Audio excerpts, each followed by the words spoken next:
kidnapping, they used all gold certificate notes. Those are rare. So whenever the crook who got the ransom would go out and spend the money, they could track the money and track it back to who the crook was that got it.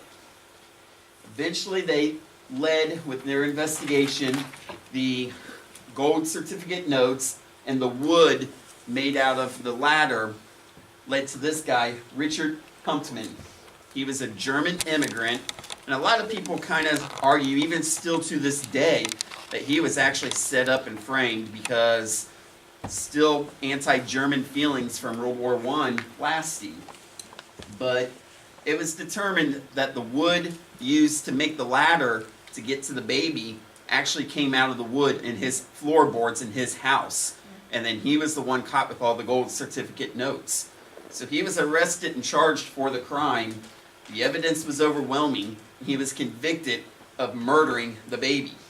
So he was actually sent to the electric chair and executed for the crime. But the end result of this was this crime was so horrible that they decided to make this a new law. Kidnapping had always been state laws, but that's it. They changed kidnapping to a federal law. So now anyone that's kidnapping, the federal government can investigate. Well, moving on a little bit, the mafia. I talked a little bit about it last week, and I'm going to talk a little bit more. Officially, the name of the mafia, or the mob, as some people like to call it, is La Cosa Nostra. It's an Italian term for the family. Now, this guy here, his name's Lucky Luciano. He was born actually in Italy and immigrated to the United States in New York. This is the guy that they often consider the founder of the American mob, the American mafia. He ended up forming a bunch of other gangsters, some Jewish gangsters, some Irish gangsters, different rivalries in New York who would fight over prohibition. A lot of the old Italians and Sicilians were very safeguarded, and they didn't think anyone should be in the mob unless they were Italian or Sicilian. The idea of the mob actually goes way back to about the Renaissance period in ancient Italy. Think about this before Christopher Columbus even came here to the New World. If any of you have ever read William Shakespeare's Romeo and Juliet, think of it as the Montagues and the Capulets, how they were fighting. You had these different rich families who were constantly at war with each other over power and prestige. Well, this spilled over into the United States when the U.S. was founded with all these Italian immigrants. Luciano, what he did is he basically said, look, you know, each family has a guy that was in charge of their family. And they all were fighting constantly to be the head guy. So my family would be in charge of your family and his family and their family. Luciano said, you know, this isn't really the American way. This is still that old world attitude. Instead, he wanted to form what was called the commission. The commission was kind of like a board members in a normal business where you voted for a person. And then everybody, all the heads of the families, would be representing their family, and then they would vote who they wanted to be the head of the overall organization. This is why they term this whole thing mob, mafia, organized crime. There actually is an organization. There's a boss. There's an underboss. There's the Caporegime, the soldiers, the associates. You know, you hear terms all the time like making bones is when you become a made man. What that means is you'd have to do a crime to get basically into the family and accepted. And once you got accepted, you were a made man. Benefits of this is if I was a criminal and I went off and did something on my own, I have nobody to protect me. I have to depend on myself. But if I'm a made man, if I'm in the mob and I go do something, then the mob's going to protect me. They're going to help me, hire me a lawyer. They'll help send guys to help me do my crimes, whatever. The flip side is they're going to start telling me what crimes I can and cannot do. Well, this all boils over. Did they also do that because if one betrayed the other, they could use their crime against them? Kinda, a little. A lot of it was kind of a power struggle. And again, I talked a little bit about it last week during Prohibition. These gangsters, these mobs would start actually fighting with each other over territory and control. And I talked a little bit about these guys here. And Chicago, which is one of the families, they called it the Chicago Outfit, or the South Side Gang. They were in control with Lucky Luciano. Luciano was actually Al Capone's boss. You know, they were fighting over control of who had the right to sell and make alcohol during Prohibition. They also wanted to control rackets, gambling, prostitution. One of the things that they used to do is they would go up to a business owner and say, hey, you've got a shop. You know, this is a bad neighborhood. You need to pay me protection money or else bad things can happen to your shop. And intimidate him. If he doesn't want to pay me protection money, okay, I have my thugs beat up him, tear up his shop, destroy it. I come back the next day, hey, I told you it's a rough neighborhood. You need to pay me for protection. And he'd eventually cave in and say, okay, I'll pay you $50 a week. Okay, I'm getting $50 a week, so now I keep my goons from tagging him. He comes up to me and tells me he's got a problem. Let's say he's a baker and he's making cakes. Well, this girl over here is another baker, just opened a new shop up across the street. Now there's competing business. He's not making as many sales, so he comes up to me and says, hey, I'm paying you protection money. My business is hurting because of her. So I have my goons go and harass her. This is the idea. This is some of the stuff that the mob would do. Kind of want to point out too, this guy over here, his name's Frank Nitti. Frank Nitti was known as Al Capone's muscle. He was the strong-arm guy. You know, this is the guy that actually pulled the trigger on the machine guns, killing people.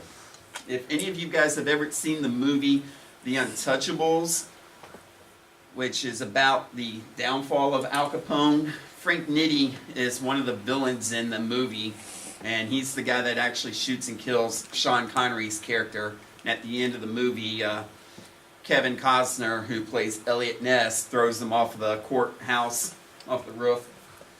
In reality, Frank Nitti outlived Capone, and when Capone was captured and arrested, Frank Nitti became the next boss of the Chicago Mafia. Well, their big rival was this guy, Bugs Moran. He was in charge of the North Side Gang. He was Irish, where Capone and his gang was Italian. They have conflicting arguments already, and they're fighting over who controls the liquor and who's selling the alcohol to all the different towns. I talked a little bit about this last week, and I'm bringing it up again. The St. Valentine's Day Massacre. What this was Al Capone orchestrated and planned to have his hitmen, like Frank Nitti, shoot and kill Bugs Moran. Well, they had Bugs Moran and his gang, they had a garage in Chicago where they were selling the alcohol out of. And the hit team went into the garage to kill Bugs. They set up shop outside and was watching, and they were waiting for Bugs to come in. Well, a guy dressed like Bugs went in, and the soldiers, the hitmen, thought that was Bugs, and they moved in to go get him. Well, when they went in to move to go get him, Bugs started to come there, and he saw the hit team come. The hit team was disguised as cops, and he's like, yeah, I don't want to be here. So he left. The hit team actually ended up killing 7 people in cold blood murder. Bugs actually survived, but it sent a clear message, and Bugs basically kind of got out of the business afterwards. Now, all this talk about gangsters and stuff, I've got to talk about the law enforcement guys. This is probably one of the more famous, a guy named Elliot Ness. Elliot was a U.S. Treasury Department agent. and he was working for what was then called the Bureau of Investigation. What that was the precursor to the FBI. The FBI actually had been established as far back as 1908, but it wasn't called the Federal Bureau of Investigation. It was just the Bureau of Investigation. They really didn't have any legal powers to arrest anyone or carry guns. Eliot Ness, his main job was to help enforce prohibition. Well, he went to Chicago and started working, and his job was he wanted to take down Al Capone, especially after the St. Valentine's Day Massacre. Problem was, Al Capone being the boss, he couldn't track any crimes actually to Al Capone. Al Capone never held the gun and shot the person that they could prove. It was always his other men. What they did, however, prove is Al Capone never filed taxes, and he's making millions of dollars. So they arrested and charged Al Capone with tax evasion. And Al Capone was convicted and sentenced 33 years in federal prison. While he was in prison, at first he was sent to Alcatraz Island out of San Francisco Bay, the famous rock. He got sick there and he was transferred out and he was sent to Pennsylvania Penitentiary. There he ended up dying of his illness. But Eliot Ness is who got Al Capone. I talked a little bit about the FBI, and as I said, it was officially founded in 1908 as the Bureau of Investigation. By 1932, it was transformed into the Federal Bureau of Investigation. This had a lot to do with the Lindbergh baby kidnapping. The head guy in charge, and I talked a little bit about him last week too, is a guy named John Edgar Hoover, better known as J. Edgar Hoover.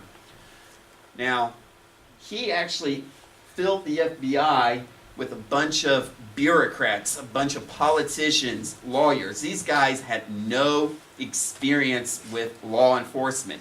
Most of these guys never even had shot a gun before, and they really had no arresting powers. But what he did is he transformed the Bureau of Investigation into an organization where they would use scientific methods to track down the criminals. They would copy license plate numbers of cars that they're driving. They would set up surveillances. Back in this day and time, some laws have changed. They would actually do wiretapping or phone tapping and be able to pick up a phone and listen to a phone conversation two gangsters were having. He also employed the use of fingerprints to identify individual people. And he had a numerous staff, and most of these guys are some famous people you'll hear about, like Melvin Purvis and Samuel Coley. Both of them will be famous for capturing some of the more notorious criminals you'll hear.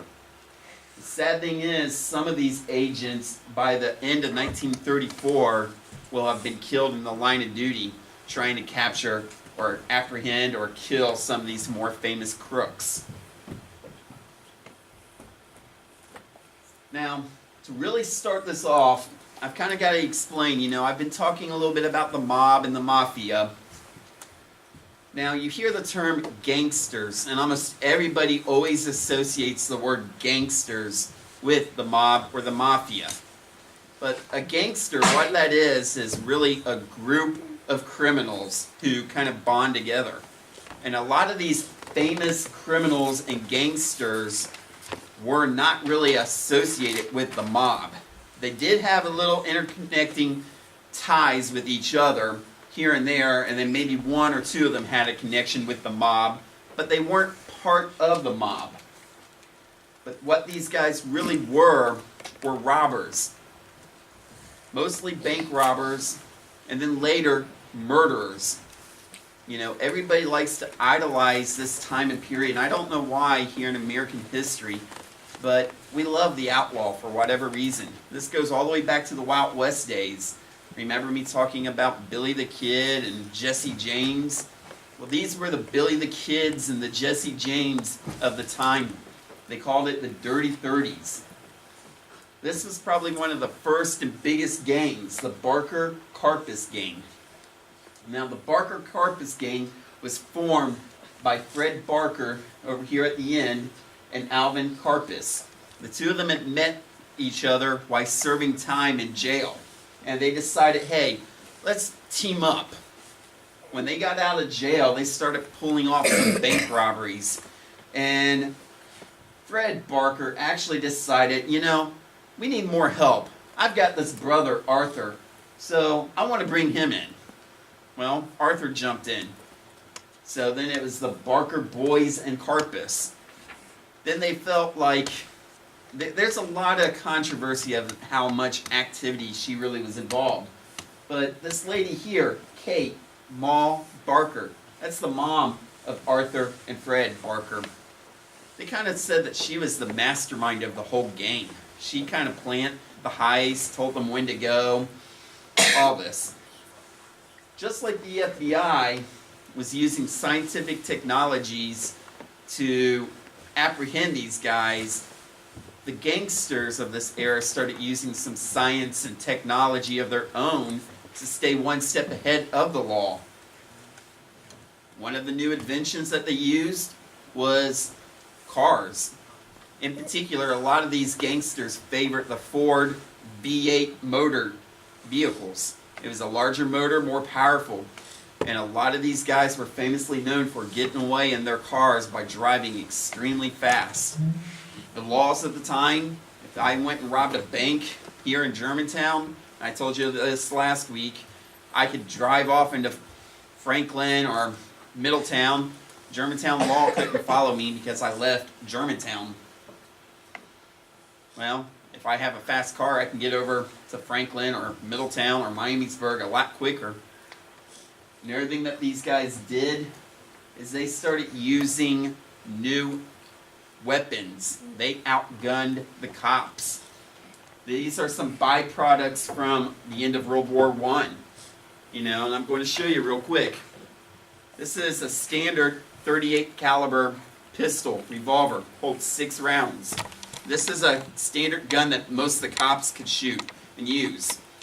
Where the gangsters would carry something more like a Colt 1911 45 caliber automatic. This can hold 7 rounds and shoot a lot faster. This is a weapon that was used in World War I.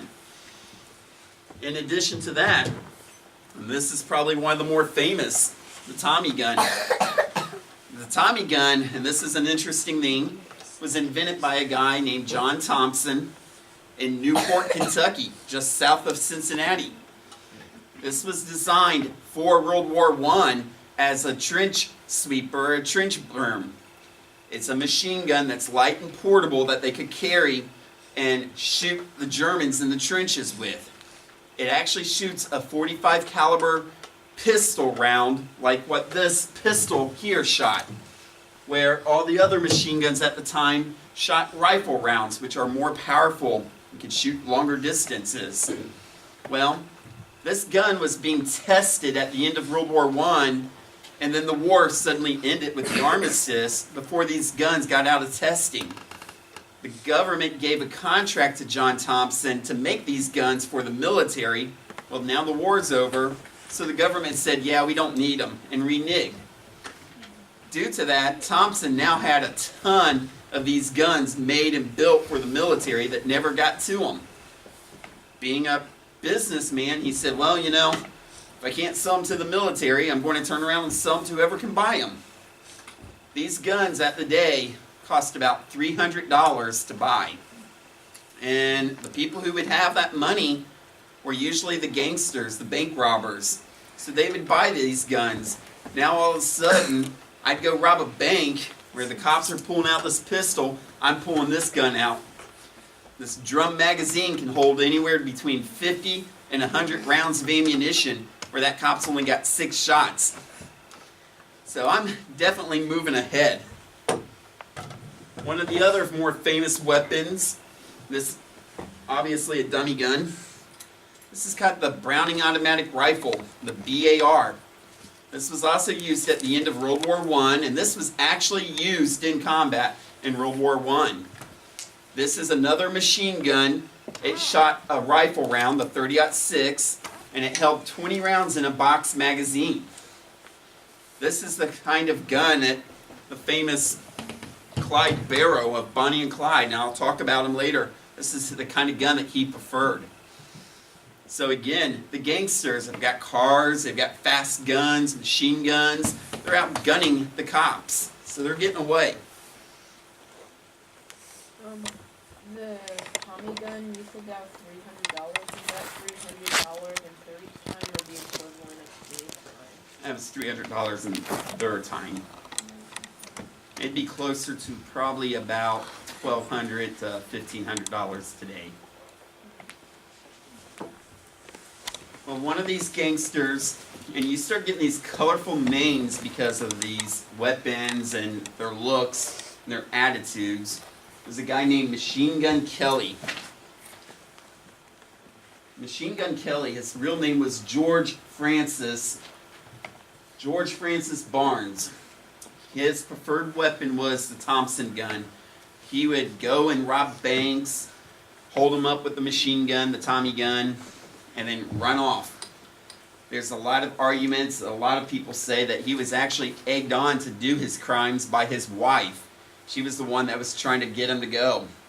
And she was the one that gave him the nickname Machine Gun Kelly, trying to make his image like he's big and powerful. Well, what he would actually do is he would kidnap people more than rob banks. And instead of kidnapping babies like the Lindbergh baby, he would kidnap millionaires, especially people who were making money with oil or industry. You know, if he could get his hands on someone like Henry Ford and kidnap Henry Ford and then ransom Henry Ford, he can make a ton of money. One of his buddies is this guy next to him called Frank Nash. Frank Nash is a career-time criminal. He started out robbing small stores. He was arrested and sent to jail in the 1908, I believe it was. He was serving his time in jail when World War I broke out, and he actually made a deal with the government and said, hey, I really want to go join the war, go fight in the war. If I go join the military, will you pardon me? The government said okay. He enlisted in the Marine Corps, and he fought in the Battle of Belleau Wood. When the war was over, he came back home, couldn't find a job, so he went back to robbing, doing bootlegging. He was arrested, and I'll talk a little bit more about it here in a minute, but he was arrested in Missouri and was being transported back to Kansas City to go to Leavenworth Federal Penitentiary when a famous incident happened. But Kelly, going back to him real quick, and I'm talking about how he kidnapped people. He kidnapped a rich oil man and ransomed him for about $200,000 at that time. He ended up sending the oil man to his mother-in-law's house, where he was guarded by his mother-in-law and another kind of a cowboy down in Texas. The ransom was paid, and he released him. Well, the FBI, newly formed, started investigating, and they were able to find his fingerprints on the crime scene. And then when they started investigating him, they found all the ransom money still there, and he was arrested without any incident. This was the first time in United States history that the FBI used fingerprints to capture a criminal. Now going back to Kansas City, and I was talking about Frank Nash, he was being transported from Missouri to Kansas City to be sent to Leavenworth Prison. He landed at the Union Station, Railroad Station, under heavy guard, local police, FBI, and they were going to send him to the prison. When 3 men mysteriously ambushed the posse, the lawmen, in an attempt to break him out. They surrounded the car and started opening fire on the car with Thompson machine guns. In the process, they killed 4 law officers And incidentally, they killed Frank Nash himself, the guy they were trying to break out. This was dubbed the Kansas City Massacre. Happened June 17th, 1933. This left a major impact in the whole country, a major black eye. This is at the point where the FBI and even the federal government, all the way up to the president, and at the time that was Franklin D. Roosevelt, said we have to do something about the gangsters and all this crime. This is when they start changing things, and this event launched an 18-month campaign against all the famous gangsters. And by the end of that 18 months, they're either going to be dead or captured. Pretty Boy Floyd. I'm sure you've probably heard of him. Pretty Boy Floyd was actually accused of being one of those hitmen that tried to free Frank Nash in the Kansas City Massacre. It's disputed whether or not he was actually involved, but a lot of historians and evidence say that he was.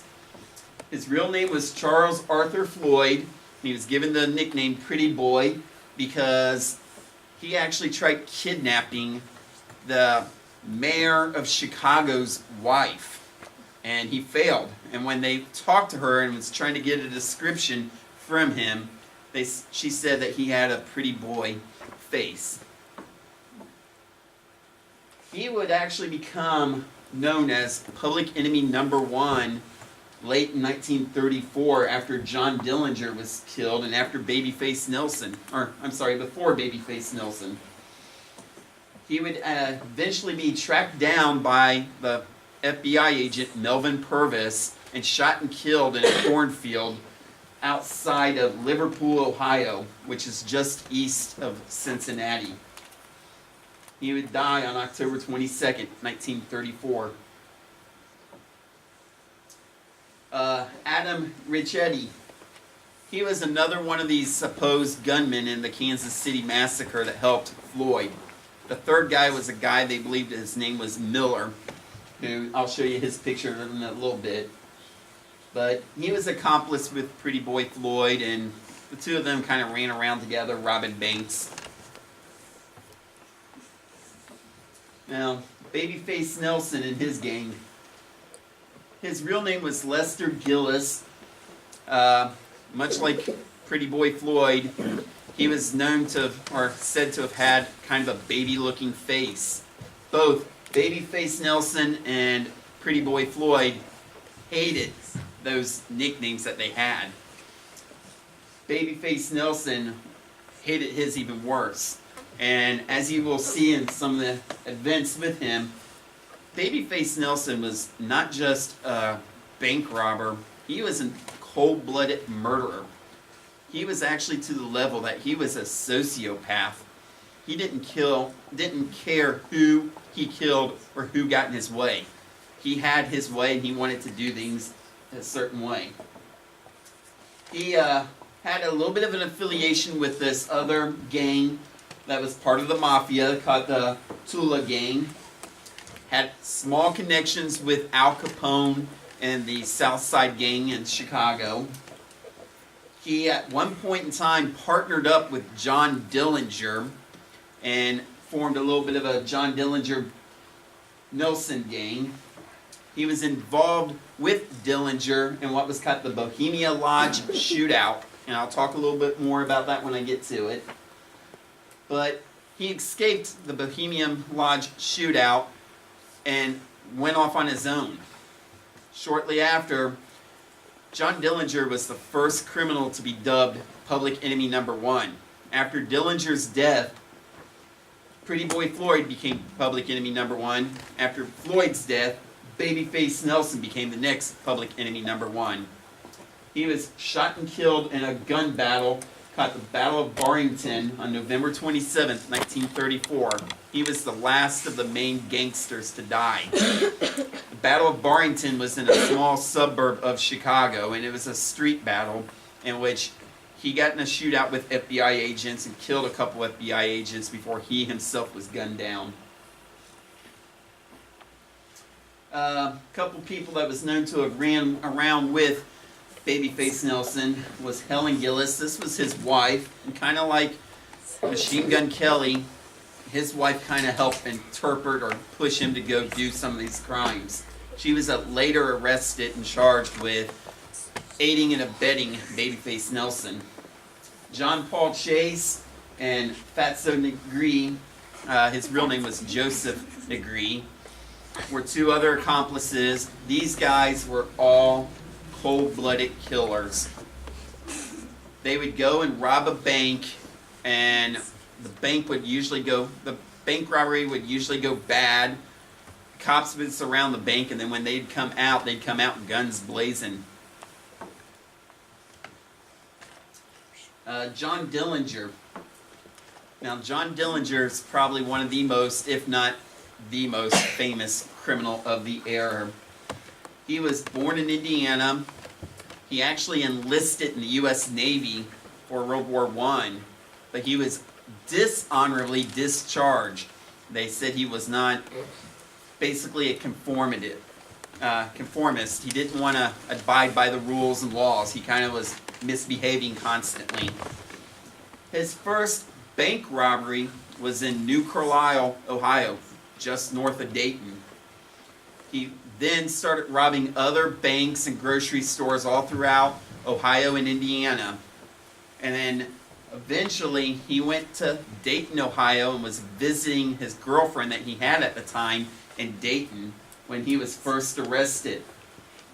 This is actually his mugshot right here from Dayton PD.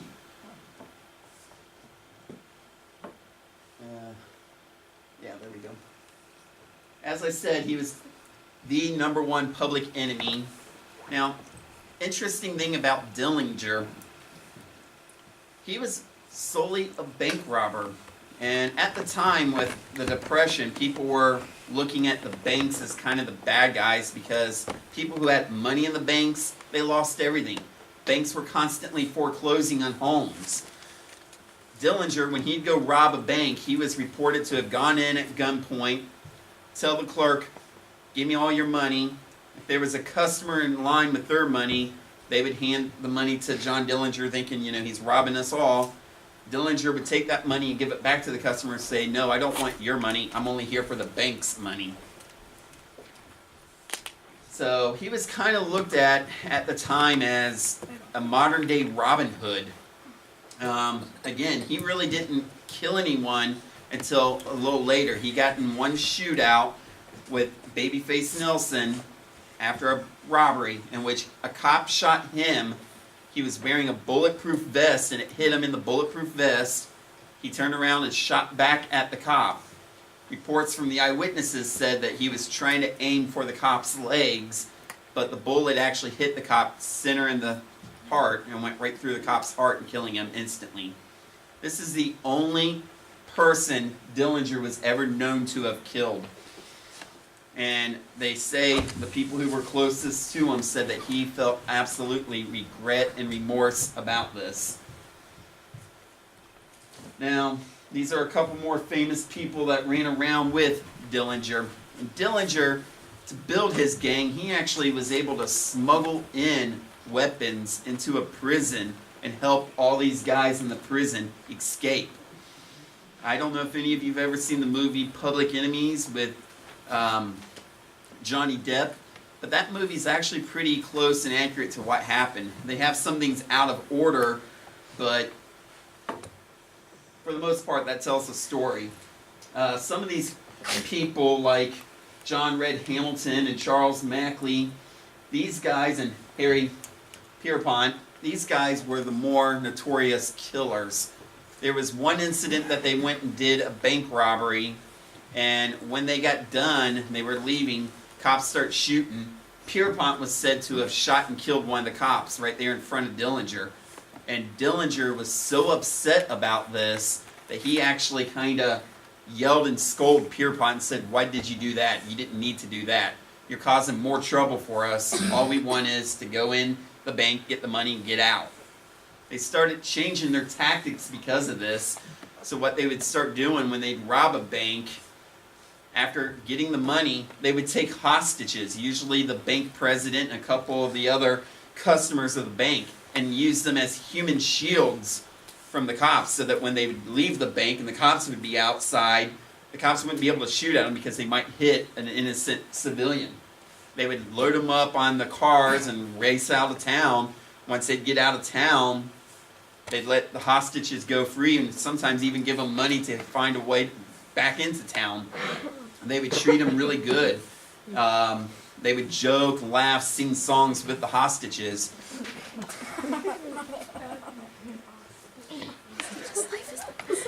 A couple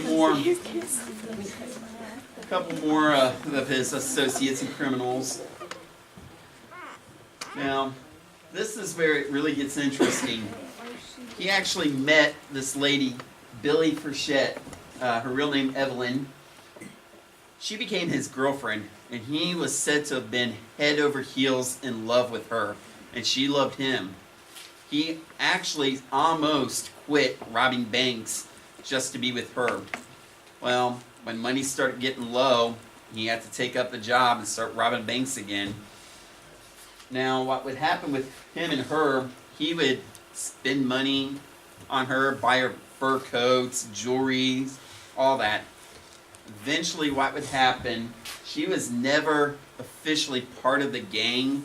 There was reports that she did serve as a, getaway car driver in one robbery, but it's kind of argued whether she really did or not. But what the FBI did do is they started staking her out, watching her, because they knew that John Dillinger was always going to come to her, hoping to catch John Dillinger. Well, John Dillinger got away, and they arrested her. Some reports say that the FBI actually tortured her to get her to tell them where he was at.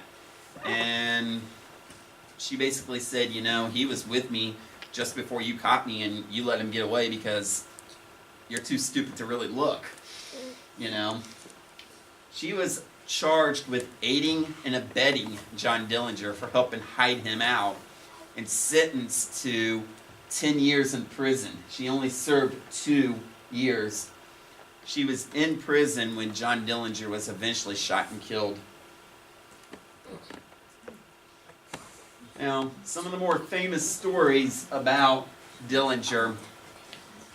He actually, after the incident where he shot and killed the one cop, fearing the repercussions of that and fearing that the law was really going to start hounding him, he left. He went on vacation, and he went to Phoenix, Arizona, way far away. Most of these crimes were happening all throughout the Midwest: Texas, Oklahoma, Missouri, Arkansas, Minnesota, Indiana, Michigan, Ohio, Iowa, the Dakotas. That's about where all these crimes were happening for all these guys.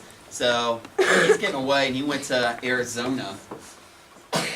There was a fire that broke out in the hotel he was staying at, and when the fire department came, they actually found in the alley 2 guys trying to put up a ladder to climb up into their rooms. The firefighters thought this was odd and said, "What are you doing there?" They came up with a story: "We're trying to save our luggage." The firefighters were, "Well, you don't need to be going up there, let us go." And these guys said, "Hey, we'll even pay you some money if you go get us our luggage for us." Firefighters went into the room, got the luggage, big bags, real heavy, have no idea what it was, lowered them down. The guys paid the firefighters and left. The next day, the firefighters were at the fire station flipping through the newspapers, and these guys were national figures. You know, they knew them in the news all over. They saw 2 pictures in the paper that they were the 2 guys that they just helped, and realized that this was members of the Dillinger gang. They contacted the police, and the police actually found their new hideout and arrested Dillinger and almost every one of his gang members without an incident. They then extradited him back to Indiana, a little town called Crown Point, Indiana, where when he was there, He was landed at the airport. Well, the news media of the time basically stormed him. He was, again, kind of a national celebrity and hero. They loved him. They thought of him as a modern-day Robin Hood. This picture here is a really interesting one. This is in the jail. This is the prosecutor, and Dillinger got it unhandcuffed and put his arm around the prosecutor and was acting like they were best friends, laughing and joking, smiling. You know, they didn't think of him as a cold-blooded killer. They just thought of him as an average-day, regular American. You know, they had a face to this Robin Hood now. Well, they decided that they were going to arrest him and move him to a federal prison. Well, his lawyer over here argued that, why do you need to move him to a federal prison? Isn't your jail here in town safe?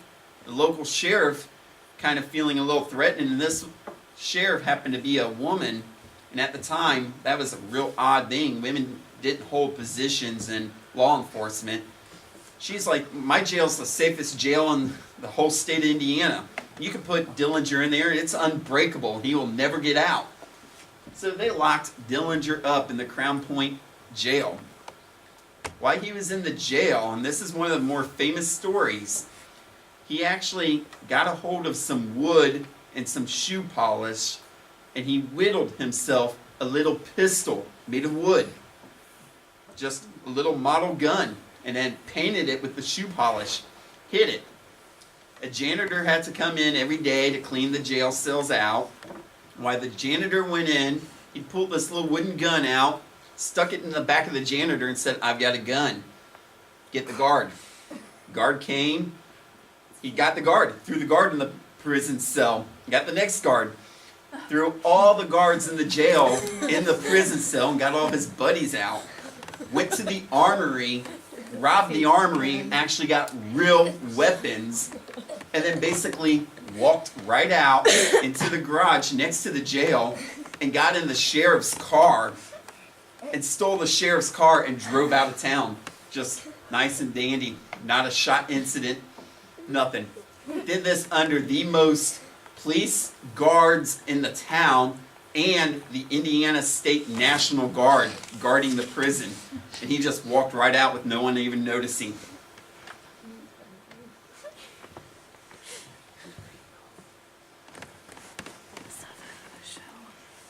Now, I'll go back. I talked a little bit about with Babyface Nelson, the Little Bohemia Lodge. After he escaped from Crown Point, he had to go out on the lam and start robbing a couple banks. Most of his gang was still under arrest in different prisons. So at this point, he teamed up with Babyface Nelson. Now, I told you, Babyface Nelson was more of a sociopath. He was a cold-blooded killer. They'd go rob a bank, get the money, and be walking out with no incident, no problems, and then Babyface would just turn around with a machine gun and start shooting up the town and everybody around and embarrass them. So they'd have to get in the car and drive off into the next state. Eventually they hid out in this little town in Wisconsin at this little diner called the Little Bohemia Lodge. Now, the FBI got a tip that Dillinger was hiding out here, so they put together a task force, a team of agents to go apprehend him. They had 21 FBI agents together converging onto this Little Bohemia Lodge. They had no idea what they were doing. They had no idea of some basic common sense stuff like surround the building. They all went to the front. Now this little place, it's still kind of a hotel, bar. There were 3 guys working earlier in the day. They got off work, went to the bar, was drinking. These are just 3 normal guys. They got done drinking, got out, got in their car and started driving away. The FBI saw them driving away, not knowing who they were. They say that the FBI hollered, "Stop." These guys didn't hear them.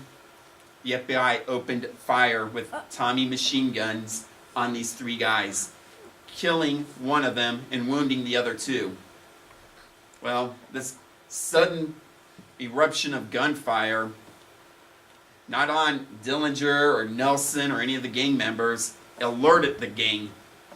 They immediately started busting out windows of their rooms on the second floor and started shooting machine guns back, and this gun battle started happening back and forth. Babyface Nelson was said to have been outside, and he ended up pulling a pistol out and started shooting at Melvin Purvis, who had a Tommy gun. Well, Melvin's Tommy gun jammed up, so he had to throw the gun down and pull a pistol out himself and start shooting back. After the sudden eruption of gunfire that lasted roughly about a minute, everything got quiet. The FBI was sitting outside thinking, well, they're reloading. They weren't reloading. They went out the back window and out. They escaped, ran away.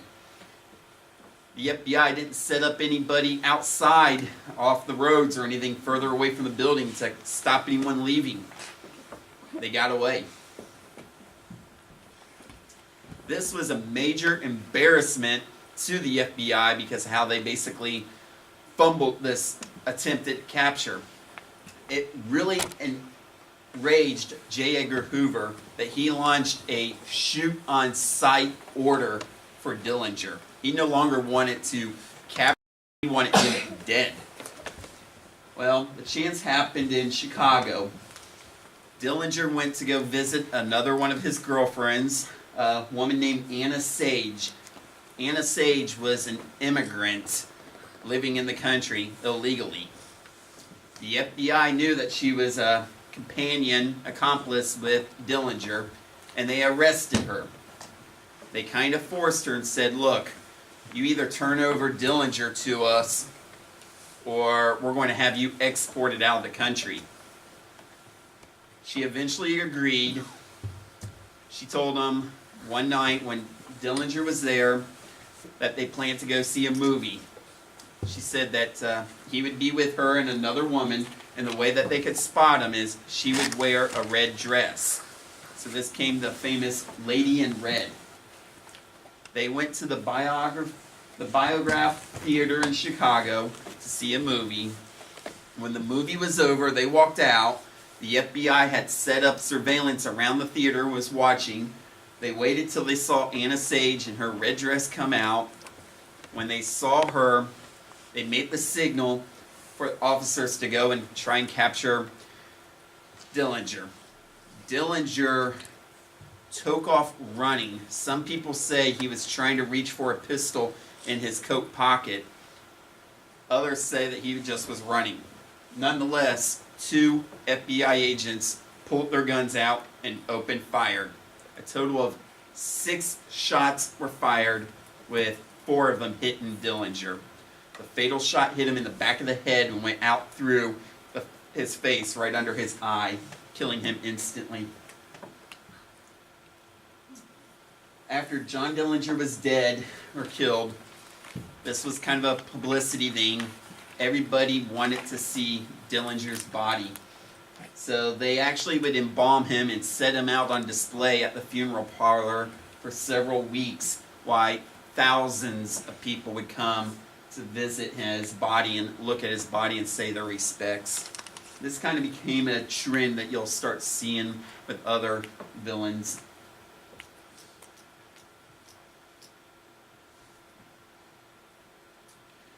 Alright, Bonnie and Clyde. Next to Dillinger, Bonnie and Clyde is probably the most famous in modern history, modern lore. Now, I want to start off by reading this little beginning part of a poem. It's called, you've read the story of Jesse James, of how he lived and how he died.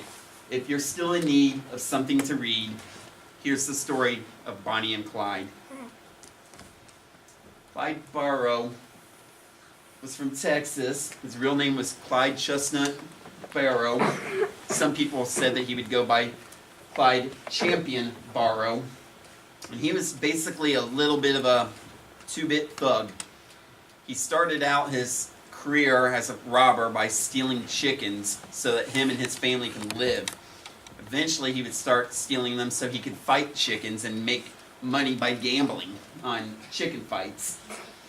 He eventually moved up to robbing little stores, grocery shops, gas stations, things like that. Well, it's kind of disputed exactly when and how he met Bonnie Parker, but eventually he met Bonnie Parker at some point. He robbed a small little grocery store in Waco, Texas, where he was from, and he was sent to jail. Bonnie was said to have been absolutely head over heels in love with him. That while he was in jail, she went to the jail and told the jailers that she was his wife.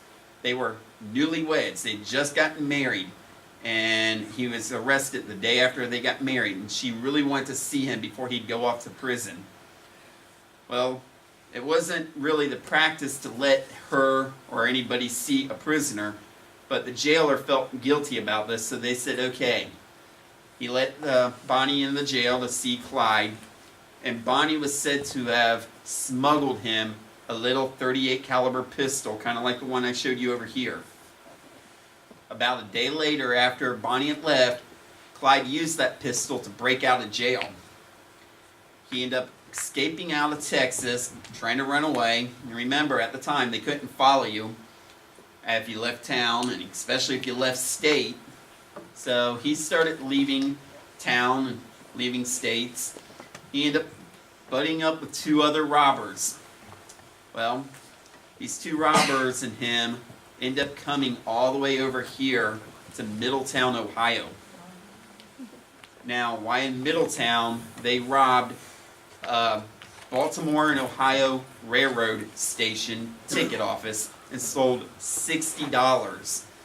They then went and tried to rob a dry cleaner and didn't really get any money, but they said that they stole a bunch of women's dresses and stuff that they ended up mailing back to Texas to their girlfriends, including Bonnie Parker. While they were here in Middletown, Ohio, committing these robberies, it alerted the Middletown Police Department. The police, reading the descriptions of the assailants, were aware of the two guys that Clyde was with. They didn't really know who Clyde was himself, so they started going after him. They ended up finding them over in the west end of Middletown and got in a small car chase. Clyde was driving and he slowed down, and his buddies jumped out of the car running off. And Clyde was thinking, well, if I keep going, you know, the cops will chase me, and I'm not really known or anything. Well, the cops split up. They went running after his two buddies on foot and captured them. They continued chasing Clyde. Clyde got away. A few hours later, he drove back in the same neighborhood and was driving around looking for his buddies to pick them up. Now, when he was trying to pick them up, the cops spotted him and started chasing him again. He got in a second car chase. He wrecked his car, got out and started running away on foot. Cops were running after him. He took the pistol that Bonnie had smuggled him and started shooting at the cops. Cops start shooting back. He was said to have unloaded the pistol, and then he decided he'd take the gun and he threw it in the canal over in Middletown. And then he went into the downtown area where there were people out and about walking around, and decided he was going to try and blend in with the people walking. Well, cops found him and arrested him. Reading the descriptions and identifying who he was, they realized that he was wanted for the jailbreak in Waco, Texas. So they extradited him out of Middletown back to Texas. Once he got into Texas for the jailbreak, he was sent to Eastham Prison Farm. It was said that while he was at Eastham Prison Farm, he was actually kind of became the hardened, murderous criminal that he would later be known as. He was so abused at the prison by the guards and by other inmates that he was trying to get out. He actually was on a work detail with a buddy where they were chopping trees down, and he turned around and paid his buddy basically to have him take the axe and chop off his toes. He was hoping that if he lost his toes, he would get sent to a hospital where he might be able to escape or something from there.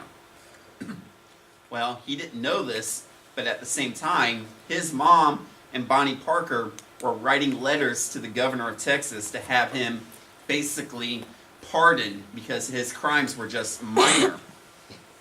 The governor agreed. So they gave him a pardon, and they turned around and said, "You're free to go, but oh, you're injured because of your foot, so you're going to have to stay in the prison's hospital for a little longer." When he eventually left, he ended up teaming up with Bonnie Parker again, and they started their major crime spree. Now, Bonnie Parker herself, she was also from Texas. A little interesting thing about her, she was married before she met Clyde. Her husband, a guy named Ron Thornton, actually abused her and then eventually abandoned her. He was a petty crook himself, and he was arrested in Oklahoma when she teamed up with Clyde. She never officially got divorced, but she absolutely fell in love with Clyde, and when Bonnie and Clyde were killed, Thornton was reported to have been told while he was in prison about the deaths, and he said, "Good, I'm glad they went out together." Something I've kind of thought interesting. Bonnie was actually arrested at one point for one of the crimes that the two of them committed. Now, being a woman, she actually used that as her defense in her trial. She basically said that she was being forced by Clyde to commit the crimes and that she was being held captive against her will and everything. The jury bought it, and they didn't indict her. They didn't convict her of her crimes. So after just about a week in the county jail, she was released. This was really the only time Bonnie was actually arrested. Now, some of their famous accomplices, Clyde had a brother, an older brother named Melvin. They went by the nickname Buck. Him and Buck joined forces with Bonnie, and then Buck brought in with him his wife, Blanche. And the four of them would actually start driving around committing all these robberies and crimes together, usually with another accomplice, usually either Raymond Hamilton, W.D. Jones, or Henry Methvin. W.D. Jones was the youngest of the group. He was only about 15, 16 years old when all these crimes started happening. And he was the one that was said to have actually been the killer for a lot of the crimes.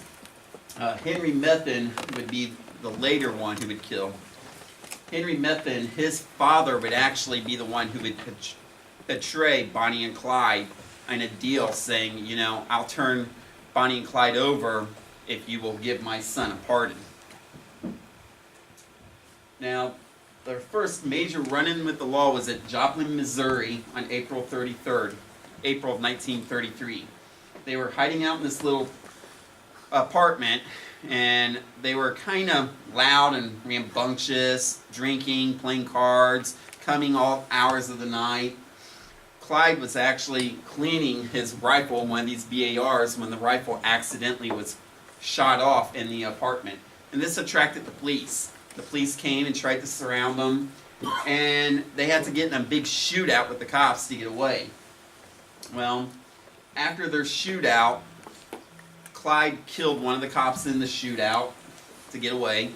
They started searching the apartment, and they found all these famous photos of Bonnie and Clyde, the ones that we know of today, especially the one of Bonnie holding a pistol and smoking a cigar. This was all done in play and as fun for them.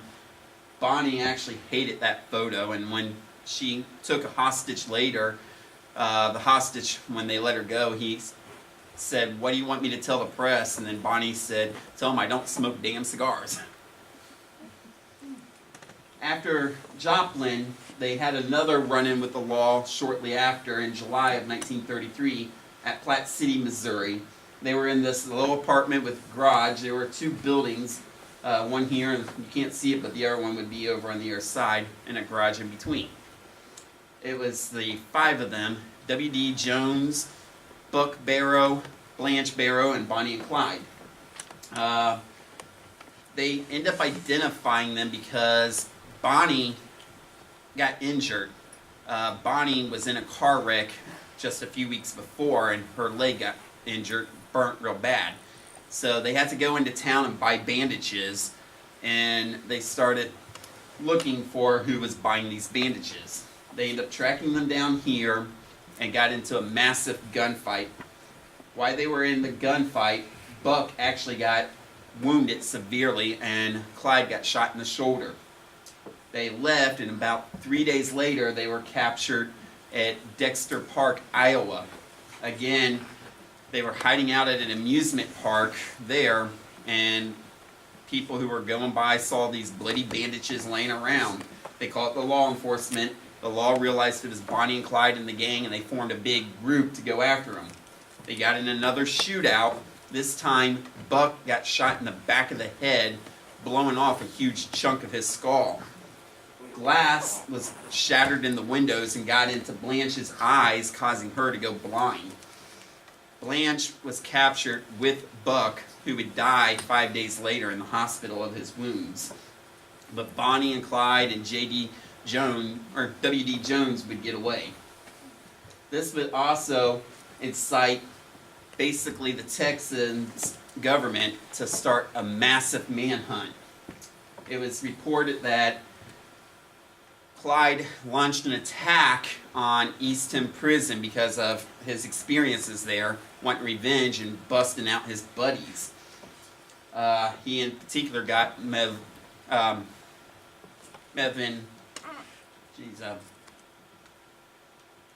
gosh, now I can't think of his name.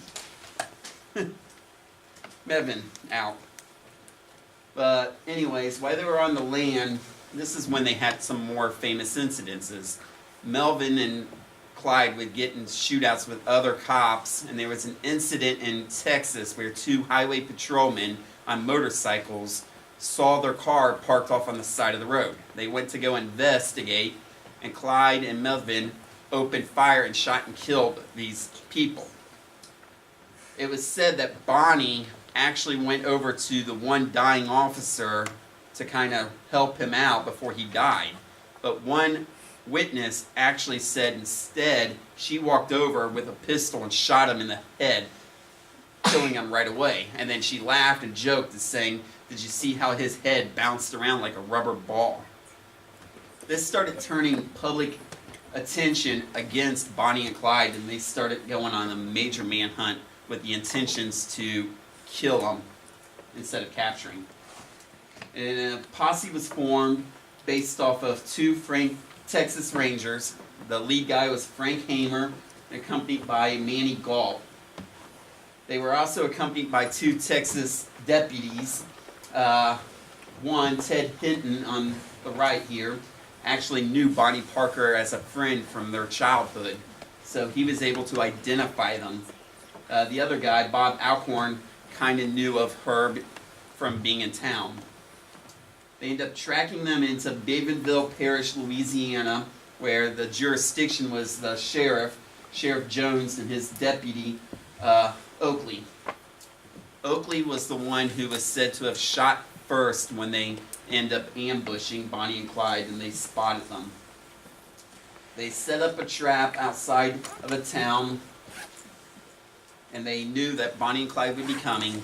And on May 23rd, 1934, at about 9:15, they spotted Bonnie and Clyde's car driving down the road. Mevin's father was part of the trap. They set his truck up off the side of the road, acting like it was being worked on, and they knew that Clyde would recognize the truck and would start to slow down to maybe help. As I said, Otis was the first one to shot when he identified them. There was no warning given, no hollering out. They just opened fire, immediately followed by the other 5 members of the posse shooting also. In all, the car was struck anywhere between 150 to 300 times with multiple different kinds of guns. Shotguns, Tommy guns, BARs, pistols, everything. It was said that Bonnie saw Clyde get hit first in the head. The first shot killed him instantly, and then Bonnie started yelling and screaming, realizing what was happening. When it was all said and done, both bodies were riddled with bullets. Some people say there was about 50 bullet holes in each body. When they started looking through the car after it was over with, they found the car had an absolute stockpile of arsenal in the car. He had about 3 of those BARs hidden behind the back seat of the car, numerous pistols and everything. A lot of people will debate whether or not, if they were given warning, would Bonnie and Clyde end up shooting it out with the cops, or was it better off the way that they did it, just opening fire in an ambush?